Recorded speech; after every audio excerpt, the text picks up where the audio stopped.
সীমান্ত দিয়ে অবৈধভাবে ভারতে প্রবেশ করার পর নিখোঁজ হয়েছেন মোহাম্মদ লালচাঁদ নামের এক বাংলাদেশি নাগরিক। তিনি চাঁপাইনবাবগঞ্জের নারায়ণপুর ইউনিয়নের কালুপুর গ্রামের বাসিন্দা। ১৯ জুলাই শনিবার রাতে কয়েকজন সহযোগীর সঙ্গে চাঁপাইনবাবগঞ্জের সদর উপজেলার জোহরপুর সীমান্ত অতিক্রম করে ভারতে যান তিনি।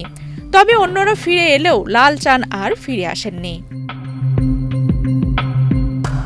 ২০ জুলাই রোববার সকালে তার মৃত্যুর খবর ছড়িয়ে পড়ে। স্থানীয়দের কাছ থেকে তথ্য পেয়ে বিষয়টি নিশ্চিত করেছেন চাঁপাইনবাবগঞ্জ বর্ডার গার্ড বাংলাদেশের ৫৩ ব্যাটালিয়নের অধিনায়ক lieutenant colonel Fahad Mahmud Rinku. Extreme মশার কয়েল প্ল্যান্ট ফাইবার দিয়ে তৈরি, তাই সহজে ভাঙে না, সুগন্ধিযুক্ত ও নিরবিচ্ছিন্নভাবে জ্বলে। ডেঙ্গু, চিকুনগুনিয়া বাহি সহ যে কোনো মশার বিরুদ্ধে দেয় এক্সট্রিম সুরক্ষা। তিনি জানান, স্থানীয়দের কাছ থেকেই আমরা জানতে পারি যে মোহাম্মদ লালচাঁদ সীমান্ত অতিক্রম করেছেন।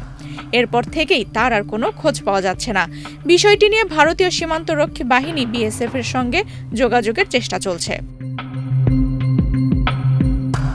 তবে সীমান্ত এলাকায় কোনো ধরনের গোলাগুলির ঘটনাও ঘটেনি বলে জানিয়েছেন এই কর্মকর্তা।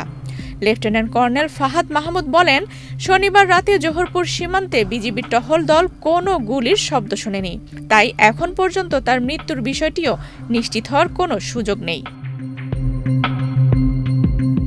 নিখোঁজ লালচাঁদের সন্ধানে স্থানীয়দের পাশাপাশি পরিবারও উদ্বিগ্ন। আইনশৃঙ্খলা বাহিনীর পক্ষ থেকে তাকে খুঁজে বের করতে সর্বাত্মক চেষ্টা চলছে বলে জানানো হয়েছে। আফসানা রিপা, বাংলাদেশ প্রতিদিন।